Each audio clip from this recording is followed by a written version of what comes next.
This book, The Parallel Universe, is the work of Leonard Cernik and Mary Cernik. This book is protected by copyright law. All rights to this book are reserved to the author and owner, Leonard Cernik. Thank you, and please enjoy this epic and stellar story. The Parallel Universe by Leonard Cernik and Mary Cernik. Introduction. This is a continuation of the story Cosmic Eliminator, the Quest Book 1. That story was the third rewrite of my first novel and contains all the key elements for a continuation. This story fills in a time of emergency for Sia Kinrek. Sia was leaving the center of the universe with his family to travel to the planet Tone. The story about planet Tone may be alluded to in a short story possibly written by A.D. Adams.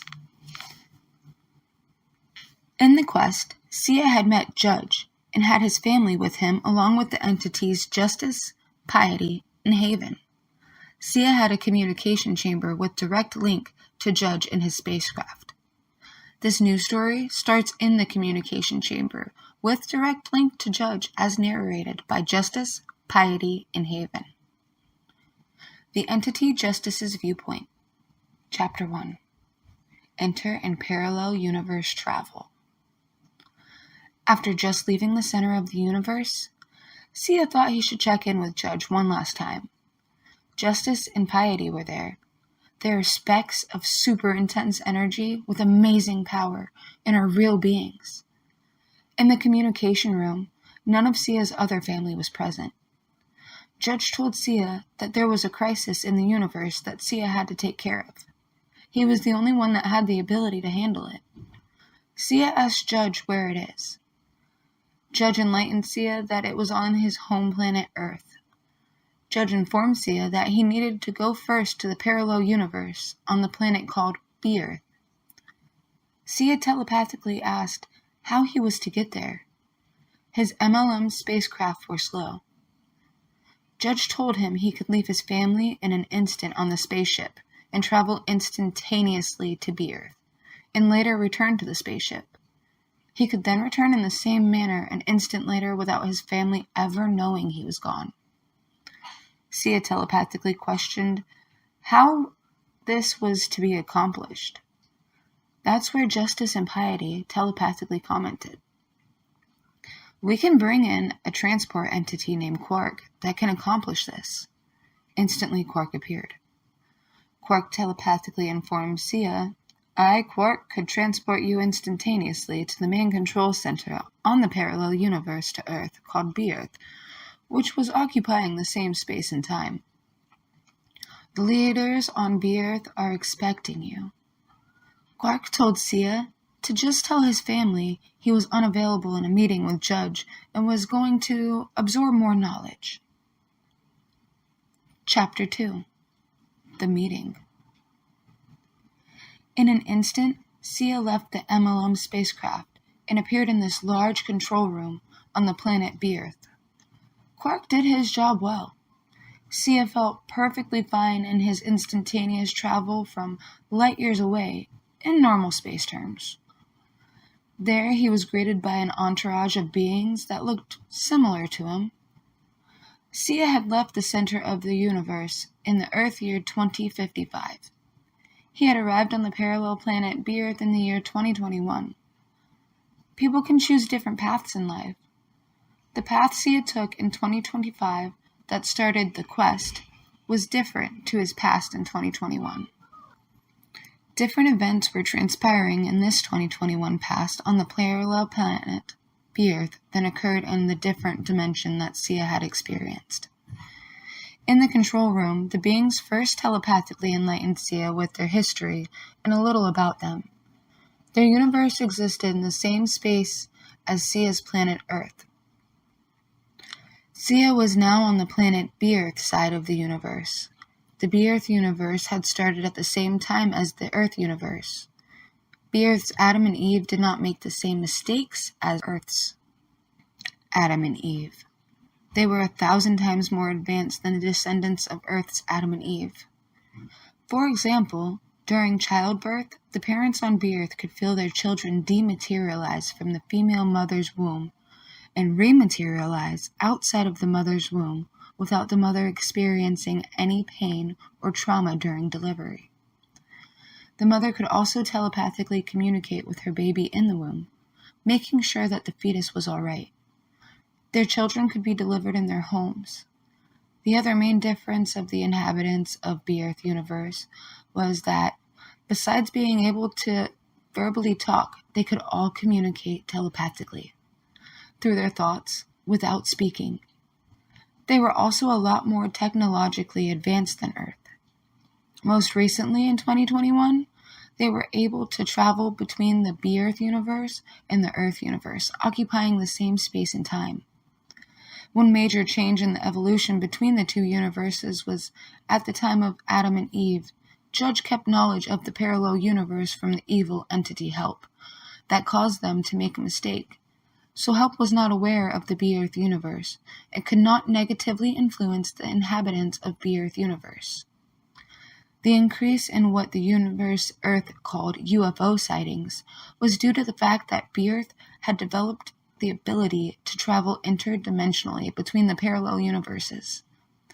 The reason for Sia going to the B-Earth universe control room was because the 2021 Earth's universe was being visited by beings from another planet. Sia, because he came from a dimension in Earth universe, had to make contact with these extraterrestrials. The planet B-Earth's inhabitants had to remain secret from Help and could not interfere with the current Earth's extraterrestrial visits. Chapter 3. The Extraterrestrials. The extraterrestrials came from Earth's universe in the planet Beale.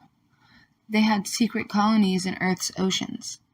They had one of 3 colonies just north of Siberia in the ocean. The Russians had suspected that there was something there and maybe an alien colony. They sent divers down in the ocean to see if they could communicate or capture an extraterrestrial from Beale. The Russian divers came into contact with 3 extraterrestrials on the ocean floor. The Russians could not communicate with the Bealites, so they tried to capture all 3 that they had encountered. This started a confrontation in which 3 Russian divers were killed and many other divers injured. The Russians experienced energy weapons the Bealites had, and the Russians were defenseless to protect themselves against. The Bealites then disappeared on the ocean floor in their protective suits that prevented the salt in the water from contacting their bodies, and were resistant to any of the Russians' weapons and physical contact. This confrontation started an intense Russian search to locate the Bealite colony, to no avail. The Bealites had special shielding and cloaking devices that the Russians couldn't penetrate, preventing them from observing the Bealites' location. And this confrontation was what prompted Judge's request for Sia to first go to the control room in the parallel universe. Sia learned all of this in the control room. However, B-Earth's inhabitants could not interfere because of them being hidden from Help. The Bealites knew of the evil Help entity, but were immune to Help's negative evil impact. Sia also learned that the Bealites had come from a distant planet in their craft, which was interdimensionally protected from spatial forces in Earth's universe. Chapter 4. Sia's Bealite Contact. Sia made the decision to contact the Bealites in their Siberian ocean colony. The transport entity Quark telepathically told Sia he could help him with that. Quark transported Sia to the operation center in the Bealite colony. The Bealites were startled to have Sia suddenly appear in their operation center. They immediately started using their energy weapons on him. Quark had put up a protective shield around Sia to protect him from all the Bealite weapons and physical contact. Sia could see they were silvery beings without mouths, but large heads and eyes. Sia finally got through to the Bealites in the operation center telepathically. Sia asked about the underwater fight. The Bealites were only protecting themselves from capture, and they had superior technology. After the Bealite initial shock of seeing Sia, They understood that Sia was no threat to them and immune to their defenses. So, they decided to communicate with him telepathically. Sia found out by reading their minds that they had come from a watery world. That made Earth's oceans very appealing to them. They also received nourishment through osmosis. They received oxygen by absorbing it through their silvery skin and protective layer. The Bielites communicated with him, implanting the thought, "Where did you come from?" Sia replied, "This planet in this universe, but a different time. I came to prevent any further confrontations with Earth's inhabitants in this dimensional time frame." The Bielites could remain hidden from this Earth's inhabitants except for their transport crafts, which sometimes became visible to Earth's inhabitants. Sia told them their crafts had been observed and had raised concerns with Earth's inhabitants. The Bielites communicated to Sia that they would remain peaceful as long as they weren't provoked into a confrontation. They were an advanced civilization, but no match for B-Earth's universe. Earth's 2021 inhabitants were no match with the Bielites who had the superior technology. The Bielites had no desire to give up any of their technology. Sia communicated to the Bielites that he was about to leave and won't come back unless necessary. He asked them to communicate this meeting with their race of beings. Sia left them as suddenly as he appeared.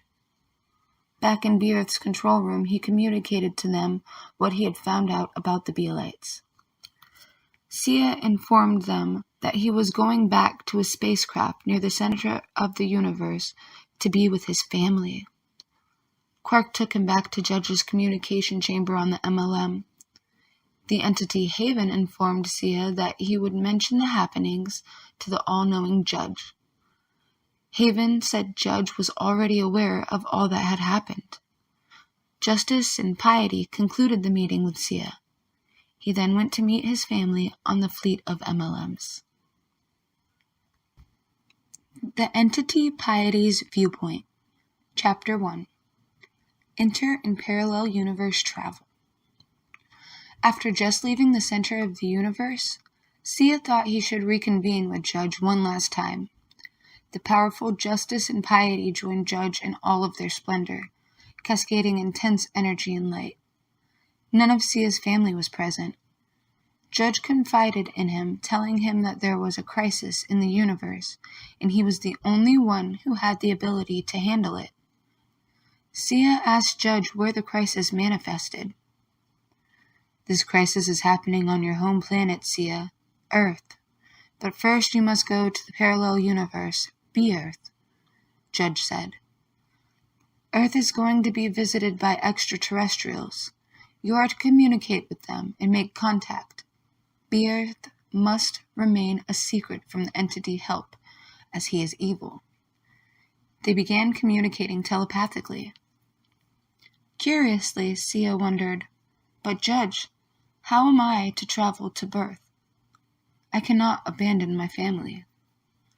Judge replied, "You will have the ability to leave your family in an instant and return home without them ever noticing your disappearance." Sia's eyes got wide. "How will I ever accomplish that?" "That's where we come in," Justice and Piety joined into their telepathic conversation. "We can bring a transport entity named Quark." Suddenly, Quark appeared before them. He could also telepathically communicate, and told Sia that he could transport him instantaneously to the main control center on B-Earth, which occupied the same space and time. Quark warned Sia not to tell his family what he was actually doing, as it could compromise the mission. He suggested telling them that Sia was meeting with Judge to absorb more knowledge through a nap. Chapter 2. The Meeting. Sia and Quark prepared to travel to the planet B-Earth. Instantly, Sia found himself in a large control room on the planet B-Earth. Quark had done his job well. Without any side effects from the instantaneous space travel, he looked around at his surroundings. It was a large room with a lot of holographic displays. Suddenly, he was greeted by an entourage of beings that looked similar to him. He had left the center of the universe in the Earth year 2055 and arrived on B-Earth in 2021. Understanding that he had the ability to choose his own path, Sia noticed a difference in his path in 2021 versus his path in 2025, the year that his quest started. This parallel universe was completely different than what he had known. In the control room, the beings first enlightened Sia telepathically. They shared with him their history and knowledge. The universe existed in the same space and started at the same time as Sia's Earth universe. The difference being, B-Earth's Adam and Eve did not make the same mistake as those on Earth.